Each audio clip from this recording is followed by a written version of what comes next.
चलिए क्लास शुरू करते हैं हम लोग। कल हमने मौद्रिक नीति, प्रीति गुड इवनिंग, मौद्रिक नीति हमने स्टार्ट कर दिया था, मॉनेटरी पॉलिसी, और इनके दोनों टूल्स को हमें डिस्कस करना है आज। पहला आपका मात्रात्मक उपकरण या टूल या साधन, दूसरा है गुणात्मक टूल।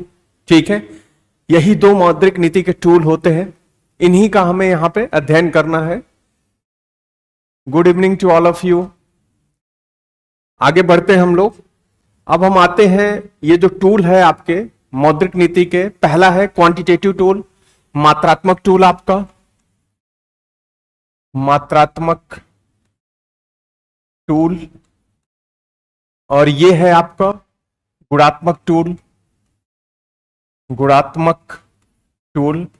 इन्हीं के द्वारा आरबीआई मुद्रा आपूर्ति को नियंत्रित करते हुए महंगाई को क्या करती है, आपकी नियंत्रित करती है, इन्फ्लेशन को कंट्रोल करती है।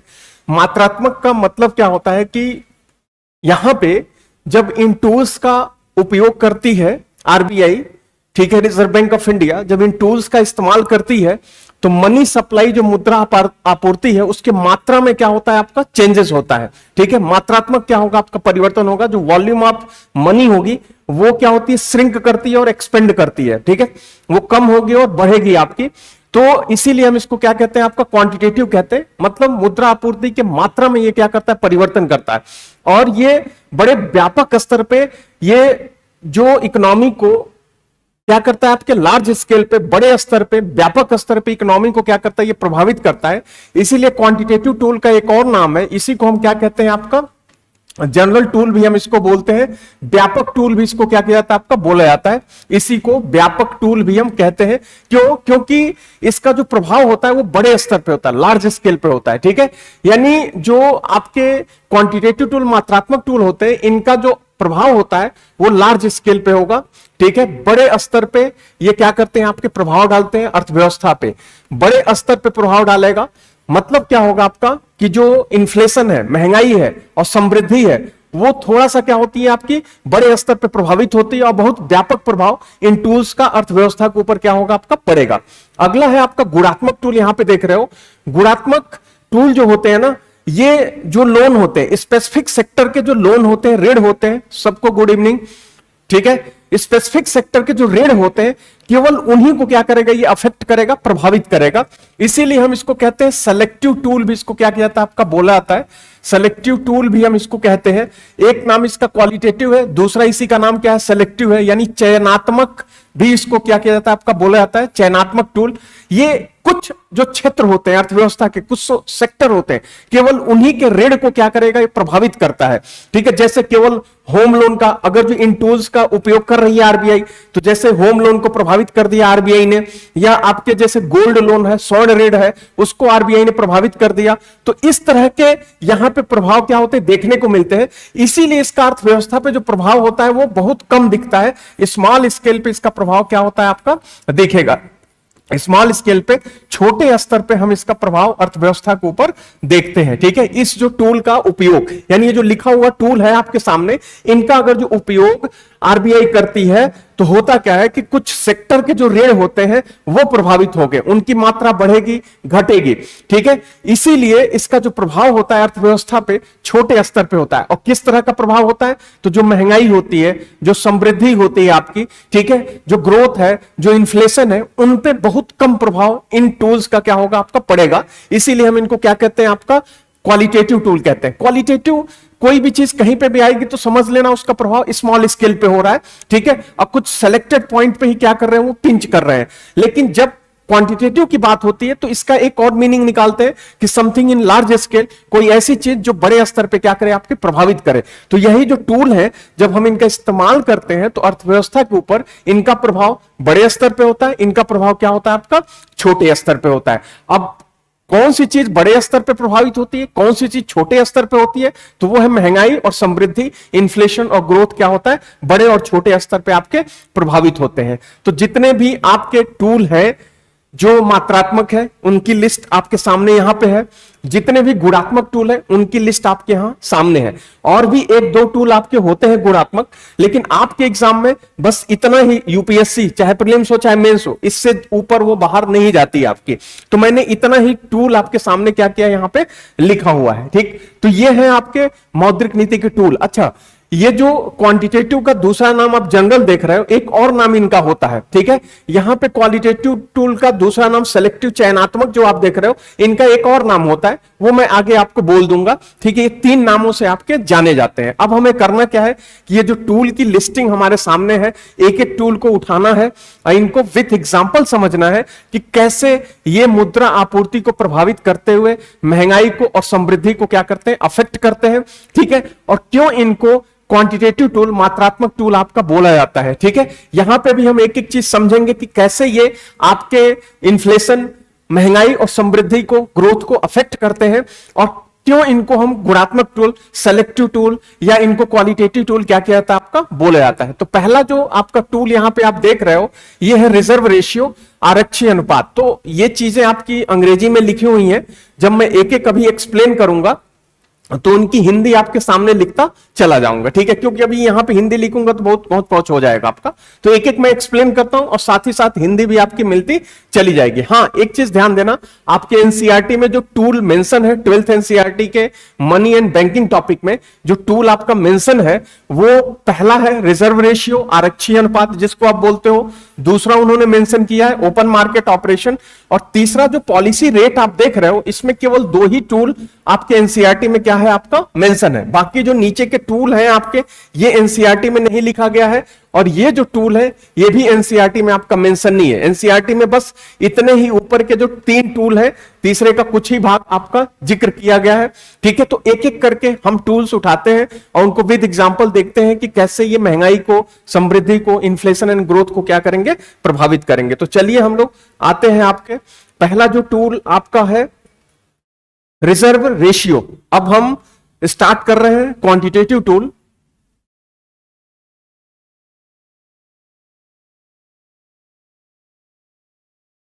क्वांटिटेटिव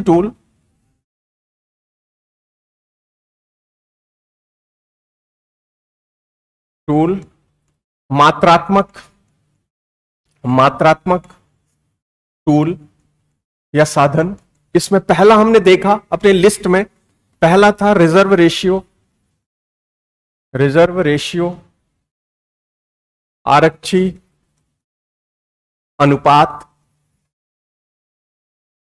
अनुपात। इसमें दो थे, पहला था आपका कैश रिजर्व रेशियो,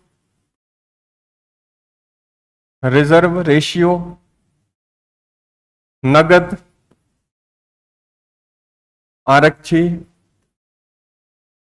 अनुपात, जिसको आप सीआरआर इन शॉर्ट बोल रहे थे। दूसरा है आपका एसएलआर,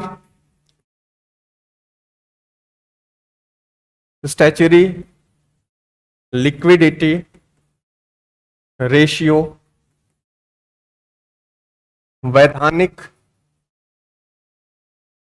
या सांविधिक तरल अनुपात। ठीक, अच्छा एक चीज और ध्यान दीजिएगा, यहां पे कई जगह मुखर्जी नगर में ही मैंने देखा है, और एक दो स्टूडेंट्स ने भी मुझे सेंड किया है, कुछ टीचर्स ने बोला क्या है आपका कि good evening to all of you. ठीक है, कुछ टीचर्स ने यह बोला है कि मॉनेटरी पॉलिसी जो जारी की जाती है उसको एमपीसी जारी करती है, मॉनेटरी पॉलिसी कमेटी जारी करती है। तो भाई मॉनेटरी पॉलिसी कमेटी जारी नहीं करती है मॉनेटरी पॉलिसी को, जो मौद्रिक नीति समिति का आप नाम सुनते हो उसका काम केवल यहीं पे होता है, वो केवल बस इतने को ही वो डिसाइड करती है एमपीसी, और कहीं उनका हाथ नहीं होता, इंटरफियर नहीं करने देती है आरबीआई उनको, बस इतने में ही क्या करते हैं वो काम करते हैं। ठीक है, तो ये चीज बिल्कुल गलत है कि मॉनेटरी पॉलिसी को एमपीसी क्या करती है आपकी डिसाइड करती है। एमपीसी बस जो बेंचमार्क इंटरेस्ट रेट होता है बस उसी को क्या करती है आपकी देखती है, इन्हीं को बेंचमार्क इंटरेस्ट रेट हम क्या कहते हैं आपका बोलते हैं, बेसिकली रेपो रेट को ही क्या कहता है आपका बोला जाता है, इसी को नीति दर ही भी बोला जाता है आपके रेपो रेट को। तो ये गलती से आप थोड़ा सा क्या करेंगे, सावधान रहेंगे वहां पे। अच्छा, इसका प्रूफ आपको देखना है तो आप आरबीआई की वेबसाइट खोलेंगे तो होम पेज पे ही, ठीक है, होम पेज पे ही ब्राइटनेस की दिक्कत आ रही है। चलिए मैं उसको व्हाइट कर लूंगा पेज को, अभी ब्राइटनेस की प्रॉब्लम सॉल्व हो जाएगी। तो आप वेबसाइट खोलेंगे आरबीआई की तो उसके होम पेज पे ही आपका उसका प्रीएम्बल लिखा हुआ है आरबीआई का, ठीक है, प्रस्तावना, प्रस्तावना में ही आरबीआई ने लिखा हुआ है आपका कि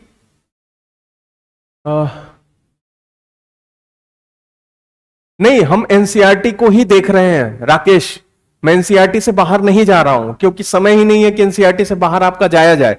बस मैं एक खाका आपके सामने दे रहा हूं कि ये चीजें आपकी होती हैं, ठीक है।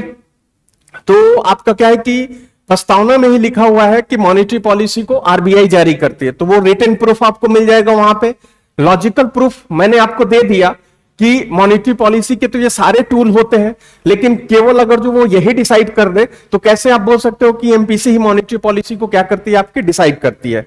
दूसरा लॉजिक ये हो गया आपका, ठीक है। और तीसरा लॉजिक ये भी है कि एमपीसी डायरेक्ट इनडायरेक्ट कहीं ना कहीं वो आरबीआई के अंडर में ही काम करती है आपकी, तो फिर सीधी सी बात है कि मॉनेटरी पॉलिसी आपकी आरबीआई ही निर्धारित करती है। तो प्लीज उन सब चीजों से थोड़ा सा आप अलर्ट रहेंगे, इसलिए मैंने यहां पे बोल दिया, ठीक है। अब हम आगे आते हैं, इन टूल्स को एक्सप्लेन करते हैं। अब ये दो टूल हैं आपके, पहला है कैश रिजर्व रेशियो, दूसरा है आपका स्टैच्यूटरी लिक्विडिटी रेशियो, जिसको आप क्या बोलते हो, एसएलआर बोलते हो, ठीक है। एसएलआर इसको क्या कहता है आपका, बोला जाता है। ये पहला मात्रात्मक क्या है, टूल है। तो अभी आप में से किसी ने बोला कि बोर्ड का जो ये है ब्राइटनेस आपका ज्यादा है, तो ऐसा करता हूं कि मैं बोर्ड का कलर ही चेंज कर देता हूं, ठीक है। अब ये कलर तो चेंज हो गया, अब आपको दिखेगा नहीं, लेकिन अब नए पेज पे मैं इसको एक्सप्लेन करना शुरू करूंगा, या यहीं पे मैं इसको आपको बताना शुरू करता हूं, ठीक है। पहले आपने देख लिया होगा इसको, ठीक है। अब हम आते हैं, पहला टूल एक्सप्लेन करते हैं, कैश रिजर्व रेशियो, नगद आरक्षी अनुपात।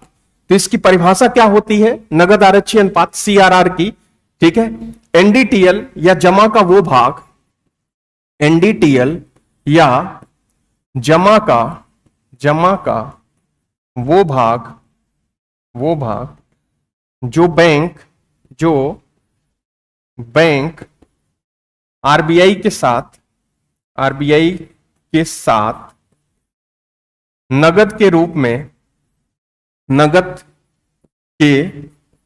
रूप में, अभी अंग्रेजी में बोल दूंगा मैं इसको, बनाए रखते हैं, उसी को सीआरआर कहते हैं, शेयर ऑफ एनडीटीएल और deposit which is share of NDTL or deposit which is maintained by bank with the RBI in the form of cash is called cash reserve ratio, ठीक है। उसी को हम क्या कहते हैं, नगद आरक्षी अनुपात बोलते हैं। अब NDTL क्या होता है ये मैं आपको पहले बता चुका हूं, ठीक। आप इससे पहले के जो 2-3 लेक्चर है वहां पे देखोगे तो NDTL को मैंने समझा रखा है, या जमा यहां पे लिखा हुआ है। तो अब ऐसे समझो कि जो बैंक में आप पैसा जमा करते हो ना, जो लोग नए होंगे अब उनके लिए मैं इन शॉर्ट इसको बोल दे रहा हूं, जो भी आप बैंक में पैसे जमा करते हो, बैंक अपनी साइड से वो क्या बोलता है, आपका एनडीटीएल आपका बोलता है, ठीक है। अब कितना मैं कलर चेंज करूं, अब जैसा है आप चलने दीजिए, ठीक है ना। जो भी आपका क्या होता है कि बैंक में पैसा आप जमा करते हो, उसी को बैंक टेक्निकली अपनी साइड से क्या बोलता है, अपनी लाइबिलिटी बोलता है, उसको एनडीटीएल वो बोलता है, ठीक है। डिटेल में जानना है तो पिछले लेक्चर आप क्या करेंगे, देखेंगे, वहां से आपको पता चल जाएगा। तो अब एनडीटीएल को हटाइए, सीधे जमा पे आइए। आरबीआई ये कहती है बैंक वालों से कि जितना भी पैसा तुम्हारे पास जमा होता है पब्लिक का, कौन जमा करता है, पब्लिक जमा करती है, जितना भी पैसा पब्लिक तुम्हारे पास जमा कर रही है, ठीक है, उसका तुम कुछ भाग क्या करोगे, नगद के रूप में, नोट और कॉइन, नगद जहां पे भी वर्ड आए मतलब क्या होता है, नोट और कॉइन, नोट और कॉइन के रूप में क्या करोगे, तुम कुछ पैसे रिजर्व में रखोगे, ठीक है। वो कितना होता है आपका, तो वर्तमान में जो है प्रेजेंटली इट इज, ठीक है, अभी हम लोग अगस्त में है, ठीक है, अभी का डेटा मैं आपको बता रहा हूं, प्रेजेंटली इट इज 4.5%, वर्तमान में यह 4.5% है आपका सीआरआर, कैश रिजर्व रेशियो आपका। तो जैसे बैंक में मान लो कि कस्टमर है कोई, कस्टमर ने बैंक में 100 रुपया क्या किया, आपका जमा किया, 100 रुपया बैंक में कस्टमर ने जमा किया, तो आरबीआई कहती है कि ये जितना भी पैसा पब्लिक ने तुम्हारे पास जमा किया है, 100 रुपया जो जमा हुआ है, अब बैंक का नॉर्मल बिजनेस क्या होता है, मैं आपको 10th एनसीईआरटी में भी पढ़ाया हूं। बैंक का नॉर्मल बिजनेस क्या होता है कि आपसे पैसे को जमा कराते हैं, कुछ 7% ब्याज पे उन्होंने आपसे पैसे को जमा कराया, और इसी पैसे को कुछ 10% ब्याज में लोन में क्या करते हैं, वो घुमा देते हैं। ये जो 3% का डिफरेंस आप देख रहे हो, ठीक है, ये बीच में बैंक है आपका, तो आपसे जमा कराया 7% पे, 10% पे लोन में घुमा दिया, ये जो मार्जिन दोनों का अंतर देख रहे हो 3%, यही बैंक का क्या होता है, प्रॉफिट कहलाता है। तो जब 10% लोन में घुमाता है बैंक, तो ये बंदा जब पैसा वापस करता है तो इसी 10% में से 7% ब्याज कस्टमर को दे देता है, जिसका पैसा बैंक ने जमा कराया हुआ है आपका, और ये जो 3% उसका एक्सेस हुआ आपका, जो मतलब प्रॉफिट है, वो बैंक अपने पास रख लेता है, उसी में बैंक अपना खर्चा पानी चलाता है, ठीक है, अपने एम्प्लॉय को सैलरी देता है, यही बैंक का क्या होता है, नॉर्मल बिजनेस होता है। तो आरबीआई कहती क्या है कि जितना भी पैसा तुम्हें पब्लिक जमा कर रही है, ठीक है, उसका तुमको 4.5% नगद के रूप में क्या करना है, रिजर्व रख देना है, वो पैसा तुम लोन में नहीं घुमाओगे। मतलब क्या हुआ कि जितना पब्लिक ने जमा किया, इसका 4.5%, 4.5% बैंक को क्या करना होता है, रिजर्व में रखना होता है, ठीक है। तो आरबीआई कहती है कि ये 4.5% तुम रिजर्व में रखोगे, जो बचेगा बाकी उसके बाद, ठीक है, वो लोन में क्या करोगे, बांटोगे, सारा पैसा तुम्हें लोन में नहीं घुमाना है, 4.5% तुम्हें रिजर्व में रखना है। और ये जो 4.5% मतलब 100 रुपए का कितना होगा आपका, 4.5 रुपए।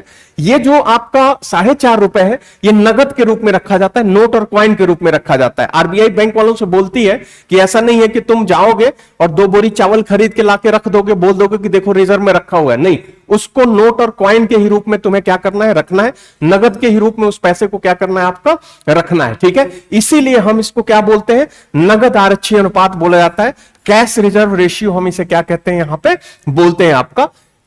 तो ये जो रखवाती है आरबीआई, किसका परसेंटेज रखवाती है, तो जो भी पब्लिक जमा कर रही है उसका परसेंटेज रखवाती है। वर्तमान में ये कितना है आपका, तो 4.5% वर्तमान में है आपका, ठीक है, कैश रिजर्व रेशियो। अब आपके दिमाग में क्वेश्चन ये उठेगा कि आरबीआई क्यों कैश रिजर्व रेशियो ये रखवाती है, ठीक है, सीआरआर क्यों रखवाती है, तो इसका क्या फायदा होता है, इसको हम अगले पेज पे देखते हैं आपका।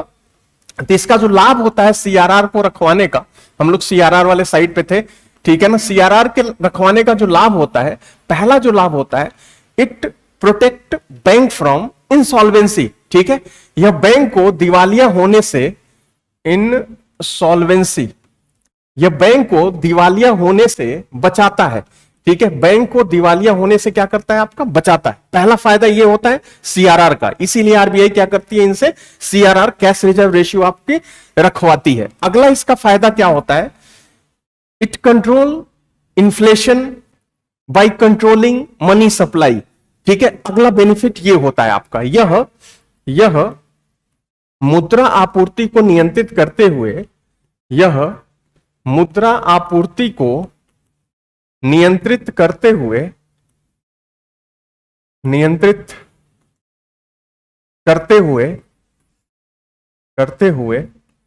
महंगाई को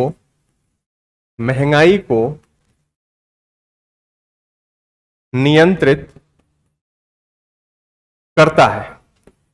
it control inflation by controlling money supply, ठीक है। तो पहला फायदा यह हो गया, it protect bank from insolvency, यह बैंक को दिवालिया होने से बचाता है। दूसरा फायदा इसका यह होता है कि यह मुद्रा आपूर्ति को नियंत्रित करते हुए महंगाई को भी क्या करता है, आपका साथ में नियंत्रित करता है, इन्फ्लेशन को क्या करता है, आपका कंट्रोल करता है। अब हम समझते हैं पहला पॉइंट कि कैसे यह बैंक को दिवालिया होने से, इंसॉल्वेंट होने से क्या करता है, आपका बचाता है। तो एक बार केस हुआ था आईसीआईसीआई अहमदाबाद, 2002 की बात है आपकी, ठीक है। रूमर फैला कि आईसीआईसीआई बैंक क्या हो रहा है, आपका डूब रहा है। अहमदाबाद ब्रांच के जितने भी कस्टमर थे सब वहां पे इकट्ठा हो गए, ठीक है। वो बोलने लगे ये कि भाई तुम तो डूब रहे हो, तुम हमारा पैसा क्या करो, वापस करो, ठीक है, तुम हमारा पैसा वापस करो। अब बैंक के जितने भी एम्प्लॉय थे वो आगे आए आपके सामने, बोले कि नहीं ऐसा कुछ नहीं है, ठीक है, ऐसा आपका कुछ नहीं है, बैंक आपका डूब नहीं रहा है, हम आपका पैसा वापस कर देंगे। फिर भी लोग मानने को तैयार नहीं थे। अंडे टमाटर वाली स्थिति क्या हो गई थी, आई थी, ठीक है।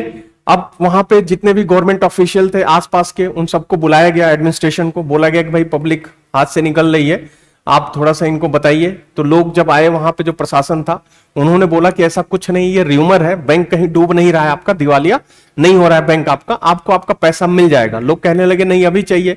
तो प्रशासन ने बोला ऐसा है कि आप 10-15 दिन बाद आइएगा, आपको आपका पैसा मिल जाएगा, बल्कि जो न्यूज आपको मिल रहा है ये सब क्या है आपका गलत है। फिर जब प्रशासन ने शांत कराया तब लोग वहां से वापस गए, ठीक है। और फिर बाद में 15 दिन बाद पैसा बैंक ने क्या कर दिया आपका वापस कर दिया। और उस समय बैंक के पास पैसे नहीं थे कि उनको पैसा क्या करे आपका दे। तो आरबीआई कहती है कि अगर जो ऐसी भी स्थिति तुम्हारे सामने आ जाती है तो कुछ तो रिजर्व तुम रखे रहोगे।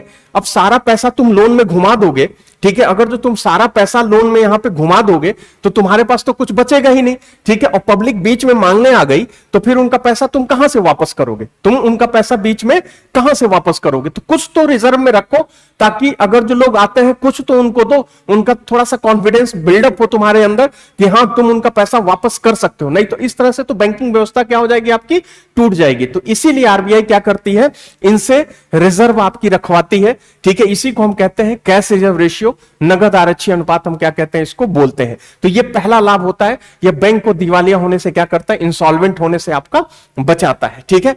अगला इसका फायदा क्या होता है आपका कि यह मुद्रा आपूर्ति को नियंत्रित करते हुए महंगाई को और समृद्धि को, ग्रोथ को क्या करेगा आपका कंट्रोल करेगा, नियंत्रित करेगा। इसको एक एग्जांपल के थ्रू हम समझते हैं। जैसे मैंने अभी आपको बोला कि बैंक है, बैंक के पास 100 रुपया पब्लिक ने जमा किया, तो आरबीआई ने बोला कि इसका जो 4.5% है, 4.5% तुम्हें रिजर्व में क्या कर देना, रख देना है। 4.5 रुपया तुमको रिजर्व में यहां पे रखना है। बाकी बैंक के पास कितना बचा आपका, तो 97 पॉइंट, ठीक है, 97.5 रुपीज बैंक के पास क्या हुआ बचा। यही पैसा बैंक लोन में क्या कर सकता है आपका घुमा सकता है, ठीक है। इसी को बैंक लोन में क्या करेगा आपका देगा। बाकी तो आरबीआई ने इनसे क्या कर दिया, रिजर्व में रखवा दिया। अब इसको एक एग्जांपल के थ्रू समझते हैं कि कैसे ये आपके मुद्रा आपूर्ति को प्रभावित करते हुए महंगाई को क्या करेगा आपका प्रभावित करेगा। तो हम अपने एग्जांपल में यहां पे जैसे बैंक है, ठीक है, यहां पे बैंक ले लेते हैं और बैंक से लोन लेने वाला एमएसएमई हम ले लेते हैं। कोई एमएसएमई है वो बैंक से क्या करती है आपकी लोन लेती है, ठीक है। Micro small and medium enterprises, सूक्ष्म लघु और मध्यम स्तरीय उद्योग, जैसे आप देखते हो कुटीर उद्योग होते हैं, ये छोटे छोटे उद्योग, बीड़ी बनाने की फैक्ट्री हो गई आपकी, खिलौने बनाने की फैक्ट्री हो गई, माचिस बनाने की फैक्ट्री, ये सब क्या होती हैं आपकी एमएसएमई होती हैं। ये सब छोटे छोटे उद्योग आपके होते हैं। तो मैंने एमएसएमई में यहां पे ले लिया क्या कि बीड़ी बनाने वाली क्या आपकी फैक्ट्री है, ठीक है, वो बीड़ी क्या करती है आपकी बनाती है। तो अब देखो यहां पे कि मान लो कि ये बैंक है, बैंक किसको लोन देता है, बीड़ी बनाने वाली फैक्ट्री को क्या करता है लोन देता है। जैसे इसको लोन मिलेगा ये अपने पैसे को क्या करेगा, इन्वेस्ट करेगा। पैसे को क्या किया इसने, निवेश किया, इन्वेस्ट किया। जैसे ये पैसे को इन्वेस्ट करेगा, ठीक है, तुरंत क्या होगा आपका भाई, जब बीड़ी की फैक्ट्री आपकी यहां पे, हाँ 90 सॉरी अमरकांत, हाँ बिल्कुल सही आप लोगों ने लिखा है यहां पे, ये 95.5 होगा, बिल्कुल सही, हाँ 95.5, ठीक है, मेरा ध्यान कहीं और था, ठीक है।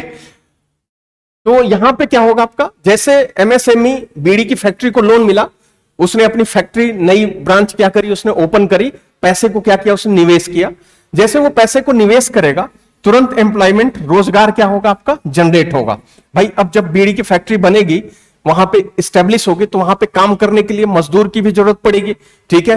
अब मशीन वशीन लग रहा है तो थोड़े बहुत आपके इंजीनियर की भी वहां पे क्या होगी जरूरत पड़ेगी, तुरंत रोजगार क्या होगा आपका जनरेट होगा। अब जैसे आसपास के जो लेबर है, लोग हैं, उनको रोजगार जैसे मिलेगा, एम्प्लॉयमेंट जैसे मिलेगा, उनकी इनकम जो होगी, आय जो होगी, वो क्या होगी आपकी बढ़ जाएगी।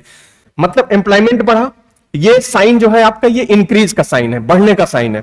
जैसे एम्प्लॉयमेंट बढ़ा आपका, तुरंत उनकी इनकम, आय क्या होगी आपकी इंक्रीज करेगी। जैसे उनकी आय बढ़ेगी, ठीक है, तो वो तुरंत अपनी डिमांड को, मांग को क्या करेंगे, बढ़ाएंगे। मांग तुरंत क्या होगी आपकी, बढ़ेगी उनकी। जैसे मान लो कि एक लेबर है आपका, ठीक है, अब उसके पास पैसे थे नहीं, ठीक है, तो टमाटर प्याज महंगा चल रहा है, वो नहीं खरीद पा रहा था। अब आज उसको रोजगार मिला, जैसे उसको आज रोजगार मिला, और शाम को उसके वेजेस, उसकी मजदूरी उसको मिली, तो मान लो कि मार्केट से जा रहा था, उसने सब्जी उब्जी लेना था, उसको एंटर किया मार्केट में, उसको टमाटर प्याज दिखा, तो भाई उसके जेब में पैसे थे, उसने सोचा कि भाई बहुत दिन हो गया दाल फ्राई खाए हुए, क्यों ना थोड़ा सा आज आधा किलो टमाटर और आधा किलो प्याज क्या करते हैं, खरीद लेते हैं। वो तुरंत प्याज और टमाटर क्या करेगा, आपका खरीदेगा। ऐसे कुछ और लोग एंटर करते हैं और प्याज और टमाटर खरीदना क्या करते हैं, आपके शुरू करते हैं। जैसे लोग उसको परचेज करना शुरू करेंगे, दुकानदार भी सोचेगा यार इसकी मांग क्या हो गई, बढ़ गई है, डिमांड क्या हो गई, बढ़ गई है टमाटर प्याज की, क्यों ना 2 रुपया प्राइस क्या कर दे, बढ़ा दे। वो तुरंत प्राइस को क्या करेगा, बढ़ाएगा। और जैसे प्राइस बढ़ा, मतलब महंगाई क्या हो गई, आपकी बढ़ गई, इन्फ्लेशन क्या हो गया, आपका बढ़ गया, महंगाई आपकी इंक्रीज कर गई, इन्फ्लेशन आपका बढ़ गया। ठीक है, इस पूरे सिनेरियो में पॉजिटिव चीज क्या हुई, आप देखिए, जैसे लोन मिला बैंक को, ठीक है, बैंक ने जैसे लोन दिया इसको, एमएसएमई को, तुरंत पैसा क्या हुआ, इन्वेस्ट हुआ, इन्वेस्टमेंट हुआ। ठीक है, इन्वेस्टमेंट हुआ तो प्रोडक्शन बीड़ी का क्या होता है, स्टार्ट होता है। अब प्रोडक्शन ही क्या कहलाता है, आपका जीडीपी कहलाता है। ठीक है, प्रोडक्शन ही क्या होता है, आपका जीडीपी होता है। अभी मैं आगे वाले चैप्टर्स में पढ़ाऊंगा कि जीडीपी क्या, उसकी परिभाषा होती है। तो जैसे उत्पादन होगा तो जीडीपी क्या हुआ, बढ़ा, समृद्धि बढ़ी आपके। ठीक है, इकोनॉमी का जो ग्रोथ है वो आपका हुआ। ठीक है, यानी इन्वेस्ट हुआ पैसा, प्रोडक्शन स्टार्ट हुआ, जीडीपी क्या हो गई, आपकी बढ़ गई। अब भाई उस उत्पादन के लिए लोग चाहिए, तुरंत एम्प्लॉयमेंट जनरेट हुआ, लोगों को रोजगार मिला, ये भी अच्छी बात है। ग्रोथ हुआ, समृद्धि हुई, ये भी अच्छी बात है। ठीक है, लोगों को रोजगार मिला, ये भी अच्छी बात है। ठीक है, लोगों की आय बढ़ी, ये भी बढ़िया है। ठीक है, बट निगेटिव क्या हो गया कि जैसे लोगों की आय बढ़ी, लोगों ने डिमांड को बढ़ाया, और जैसे डिमांड बढ़ी, महंगाई क्या हो गई, आपकी बढ़ गई, इन्फ्लेशन क्या हो गया, आपका बढ़ गया। ठीक है, और आरबीआई और भारत सरकार के बीच में एक मेमोरेंडम ऑफ अंडरस्टैंडिंग साइन हुआ है, आपका दोनों के बीच में समझौता पत्र साइन हुआ है कि आरबीआई महंगाई को 4+-2 के बैंडविड्थ में क्या करेगी, आपकी मैनेज करेगी महंगाई को। यानी महंगाई 4-2 का मतलब 2%, 4+2 का मतलब 6%। महंगाई को 2 से 6% के बीच में आरबीआई को क्या करना है, मैनेज करना है। ये भारत सरकार और आरबीआई के बीच में एक समझौता पत्र क्या हुआ है, आपका साइन हुआ है। मेमोरेंडम ऑफ अंडरस्टैंडिंग क्या हुआ, आपका साइन हुआ है। ठीक है, तो अगर जो महंगाई आपकी, अच्छा ये भी उर्जित पटेल कमेटी का सुझाव था, आपका उर्जित पटेल समिति का एक सुझाव कल मैं बोल चुका हूं, मौद्रिक नीति 45 से 60 दिन हो गई। आज दूसरा सुझाव उनका बोल रहा हूं कि हम करेंगे क्या कि इन्फ्लेशन को आपके 4+-2 के बैंडविड्थ में मैनेज करेंगे। ये उनका काफी फोकस था इस पे आपका, और इसको गवर्नमेंट ने एक्सेप्ट किया था, और दोनों के बीच में समझौता पत्र क्या हुआ, आपका साइन हुआ है। तो 2% से लेकर 6% के बीच में महंगाई क्या होगी, आपकी रहेगी। 2 to 6% के बीच में इन्फ्लेशन क्या होना चाहिए, आपका रहना चाहिए, क्योंकि 6 से ऊपर जाएगा तो भी आम आदमी परेशान होगा। ठीक है, चीजें महंगी हो जाएंगी। अगर 2% से कम महंगाई आ जाएगी ना आपकी, तो महंगाई जब बहुत ज्यादा कम हो जाती है तो उस समय बिजनेसमैन भी निवेश नहीं करते हैं, तो फिर रोजगार की दिक्कत आती है, फिर आम आदमी क्या होगा, आपका परेशान होगा। ठीक है, तो मतलब क्या है आपका कि महंगाई ज्यादा हो तो भी परेशान, कम हो तो भी परेशान, हमें एक बैलेंस मेंटेन करके चलना होता है। ठीक है, यहां पे इन्वेस्ट हुआ तो प्रोडक्शन हुआ, क्या हुआ, आपका जीडीपी आपकी बढ़ी, ग्रोथ हुआ, अच्छी बात है, लोगों को रोजगार मिला, अच्छी बात है, लोगों की इनकम बढ़ी, अच्छी बात है। बट अगर जो जरूरत से ज्यादा महंगाई बढ़ जाएगी तो जिनके पास रोजगार नहीं है आपका, ठीक है, जिनके पास एम्प्लॉयमेंट नहीं है, वो उस महंगाई की मार को क्या करेंगे, झेलेंगे। फिर आरबीआई क्या करती है, उस महंगाई को कंट्रोल करने का प्रयास आपकी करती है। तो कैसे करती है, सीआरआर उसको कैसे प्रभावित करता है, ये अब हमें यहां पे क्या करना है, आपका समझना है। ठीक है, तो मान लो कि अभी क्या हो गया कि महंगाई जो है आपकी मतलब 4.5% सीआरआर है, महंगाई आरबीआई कंट्रोल करने का प्रयास कर रही है, महंगाई कंट्रोल हो नहीं रही है आपकी। ठीक है, तो जब महंगाई कंट्रोल नहीं हो रही है तो आपके भाई मोदी साहब बोलते हैं शक्तिकांत दास से कि भाई, शक्तिकांत दास आरबीआई के गवर्नर हैं आपके, बोलते हैं भाई ऐसा करो कुछ कि थोड़ा सा सीआरआर बढ़ा लो, ठीक है, महंगाई क्या हो जाए, आपकी कंट्रोल हो जाए। तो इन्होंने क्या किया आपका कि 4 से 4.5 से सीधे कितना कर लिया, शक्तिकांत दास ने सोचा कि भाई चलो ठीक है, पीएम है, बोल रहे हैं तो कुछ करते हैं।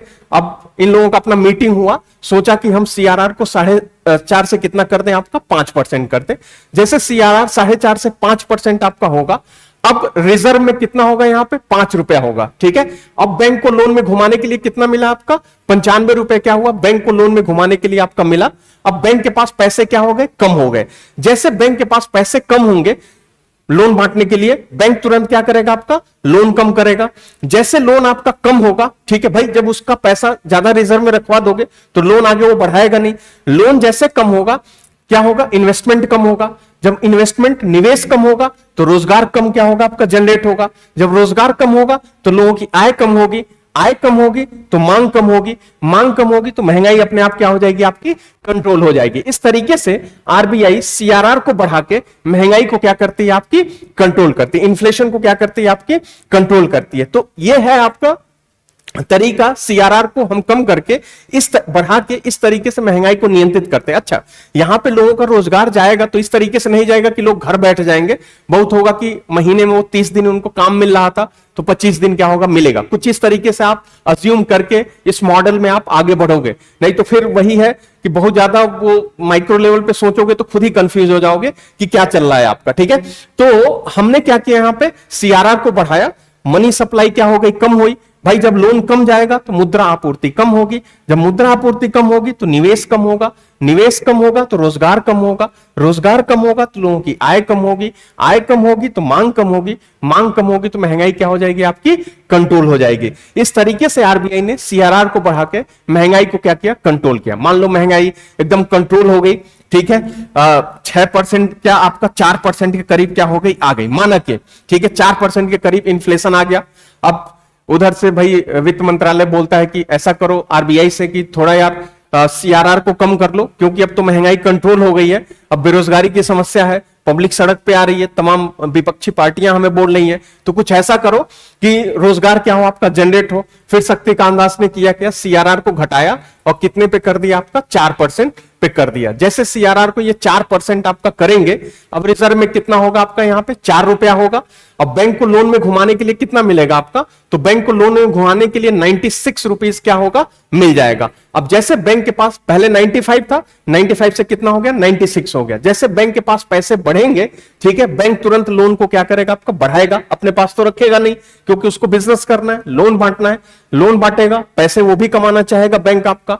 तुरंत होगा कि आपका कि जैसे लोन बढ़ेगा, लोन बढ़ेगा तो निवेश बढ़ेगा, निवेश बढ़ेगा तो रोजगार बढ़ेगा, रोजगार बढ़ेगा तो लोगों की आय बढ़ेगी, आय बढ़ेगी तो मांग बढ़ेगी, मांग बढ़ेगी तो फिर से महंगाई बढ़ेगी, महंगाई फिर से अपने आप को क्या कर ली एडजस्ट कर ली। इस तरीके से आरबीआई सीआरआर को बढ़ा के घटा के, ठीक है, क्या करती है आपके इन्फ्लेशन को कंट्रोल करती है और साथ में समृद्धि को भी क्या करती है आपकी नियंत्रित करती है, ग्रोथ को भी क्या करती है आपकी कंट्रोल करती है। अच्छा, हम लोग यहां पे आपके 1% पे 1 रुपया देख रहे हैं, ठीक है, अगर जो आप एक्चुअली में 1% अगर जो डाउन करो इस समय या 0.5% सीआरआर डाउन करो आप, ठीक है, तो एनडीटीएल जो इस समय बैंक आपका चल रहा है तो 1% पे लगभग ये समझ लो कि 2 लाख करोड़ रुपए के करीब मार्केट में फ्लश करेगा आपका। ठीक है, अगर जो 1% आरबीआई क्या कर ले आपकी ऊपर नीचे कर दे, तो अगर जो 1% डाउन कर देना आरबीआई सीआरआर को, इस समय जो बैंक में पैसा जमा है लोगों का लगभग 2 लाख करोड़ रुपया मार्केट में क्या होगा आपका फ्लश करेगा और इकोनॉमी को बहा ले जाएगा। इतना तगड़ा पैसा क्या होगा मार्केट में, मुद्रा आपूर्ति बढ़ेगी, मनी सप्लाई क्या होगी बढ़ेगी। चूंकि हमने 100 रुपया यहां पे इस पे हम बात कर रहे हैं इसलिए 98 और 1 रुपए का डिफरेंस क्या हो रहा है यहां पे दिख रहा है। तो यही होता है आपका कैश रिजर्व रेशियो, नगद आरक्षी अनुपात। और इस तरीके से हम दूसरा इसका यूज करते हैं जो महंगाई को और समृद्धि को नियंत्रित करने में क्या करता है आपका काम करता है। ठीक है, तो ये रहा आपका सीआरआर कैश रिजर्व रेशियो। मैंने अभी बोला कि सीआरआर का मैंने केवल अभी एक प्रभाव बताया, इसका एक और प्रभाव होता है, मल्टीप्लायर इफेक्ट भी ये डालता है आपका, और जो बहुत बड़े स्तर पे इकोनॉमी को प्रभावित करता है। इसीलिए हम इसको मात्रात्मक टूल कहते हैं, क्वांटिटेटिव टूल की कैटेगरी में इसको रखा गया है, जो बहुत बड़े स्तर पे अर्थव्यवस्था को प्रभावित करता है। किस सेंस में, तो महंगाई और समृद्धि को बहुत तेजी से ऊपर नीचे ये करता है। ठीक है, तो ये रहा कैश रिजर्व रेशियो। अभी तक किसी को कोई प्रॉब्लम हो तो बताइए, किसी को कोई दिक्कत कंसेप्ट में?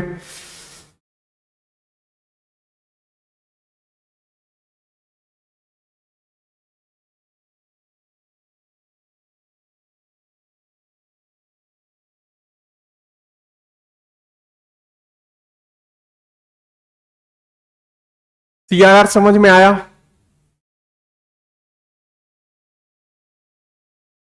अच्छा, अमरकांत, कॉलेज में नहीं बताया गया था, कोई नहीं।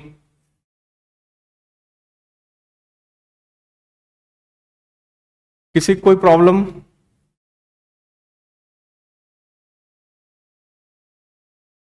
किसी को कोई कंफ्यूजन हो तो बताइए।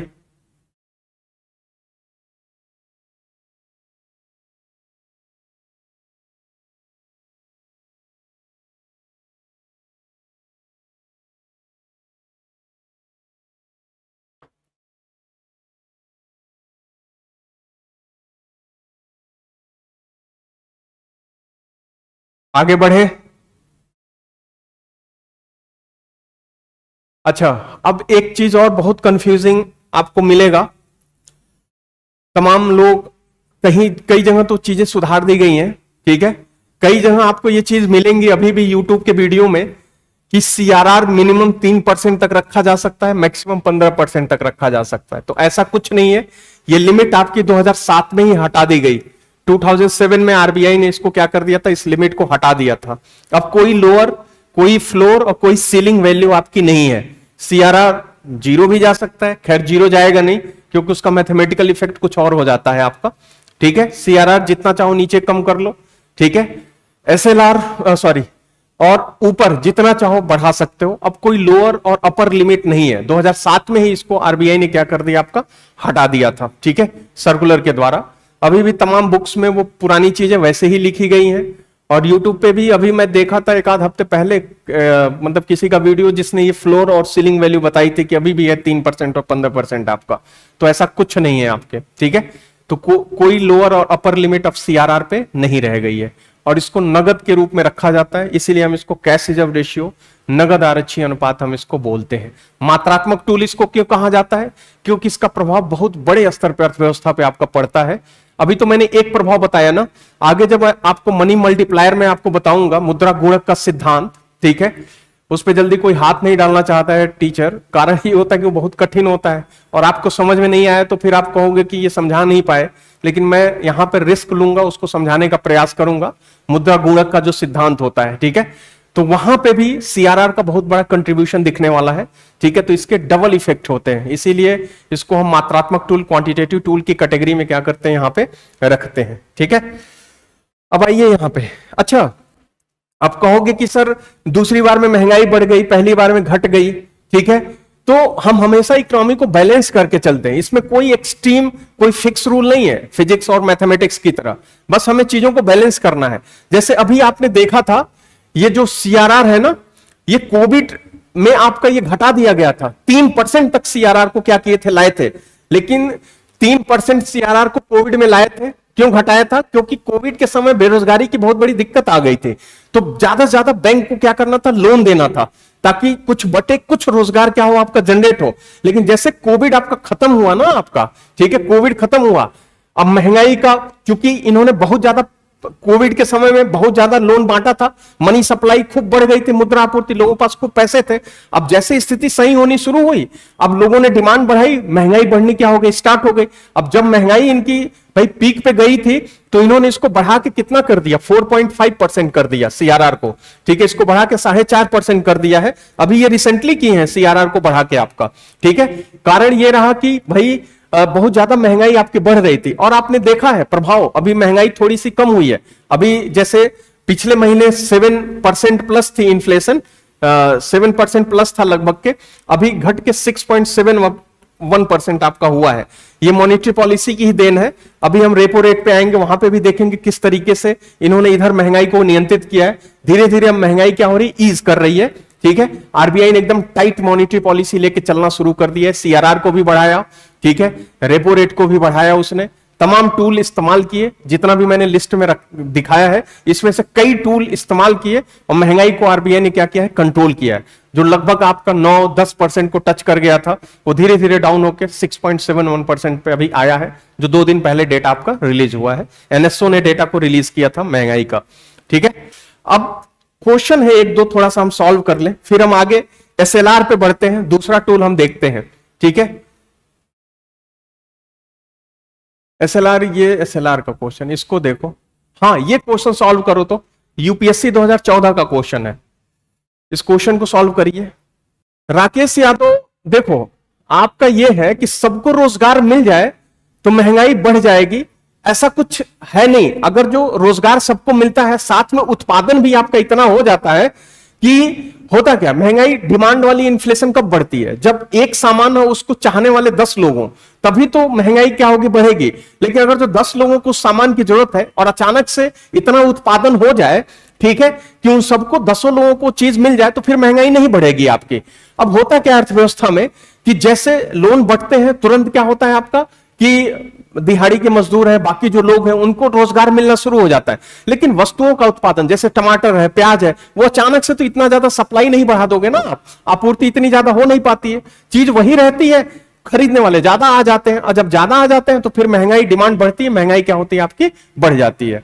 ये चीज होती है। अगर जो आप तुरंत, जैसे है कि हमारा उत्पादन, यही सीआरआर, जैसे कभी कुछ किसी क्लास में स्टूडेंट क्वेश्चन पूछते हैं, आप लोगों में तो किसी ने नहीं पूछा, आपका पूछते हैं कि क्या ये सर हम सीआरआर को डाउन करके 1% नहीं ला सकते, या कब आरबीआई लेके आएगी इसको 1%? तो मैं आपको बता दूं कि अभी हम 1% पे नहीं ला सकते, क्योंकि हमारी अभी विकासशील अर्थव्यवस्था है, हम इतना चीजों का उत्पादन नहीं कर रहे हैं। अगर जो हम उसको 1% पे ला देंगे तो हमारा उत्पादन उतना है ही नहीं है, इतना ज्यादा मनी सप्लाई बढ़ेगा कि डिमांड बढ़ेगी, महंगाई बहुत ज्यादा हाथ से क्या होगी, निकल जाएगी। जिस दिन हम हर चीज का उत्पादन करने लगेंगे, हमारे पास चीजें प्रचुर मात्रा में होंगी, अपने आप क्या हो जाएगा, ये सीआरआर, एसएलआर सब डाउन कर देगी आरबीआई। ठीक है, जैसे यूएस में देखते हो, वहां पे बहुत कम होता है ये सब। ठीक है, उनका परसेंटेज बहुत कम है। हाँ, इस क्वेश्चन को आप लोग सॉल्व कर रहे थे, इस क्वेश्चन का आंसर दिया है लोगों ने ए।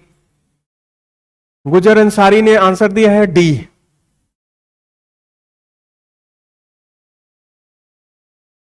अरे भाई, ये इसका संबंध बैंकिंग ऑपरेशन से है, यही तो बस पूछा है कि सीमांत अस्थायी सुविधा, ठीक है, और आपका net demand and time liability, ठीक है, इसका संबंध कहां से है।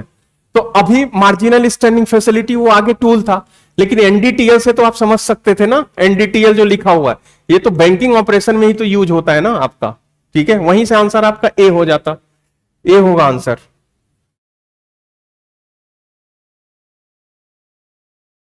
इसको देखिए,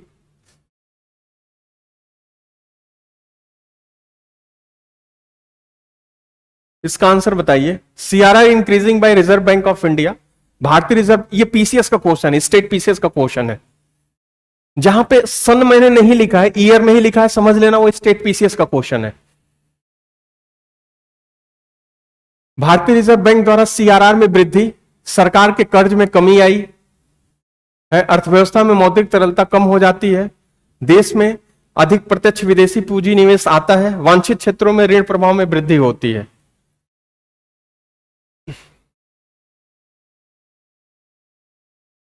सीआरआर बढ़ जाए तो क्या होगा?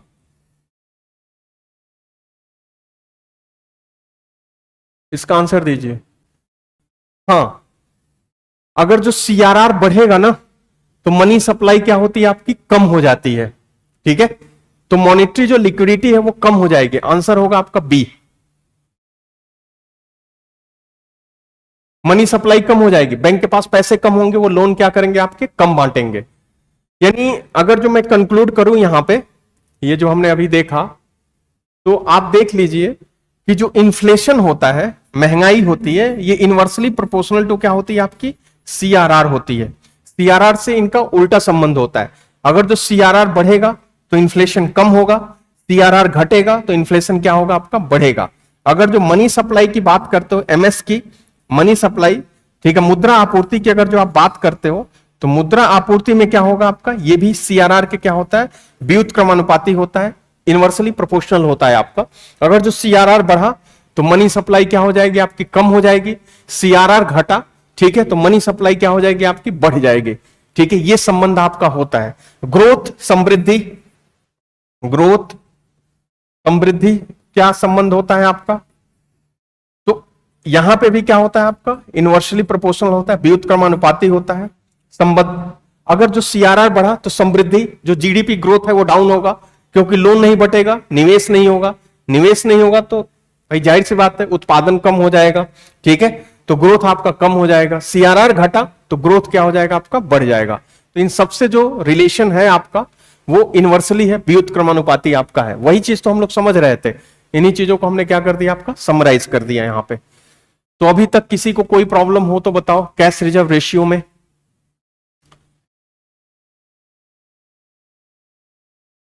सीआरआर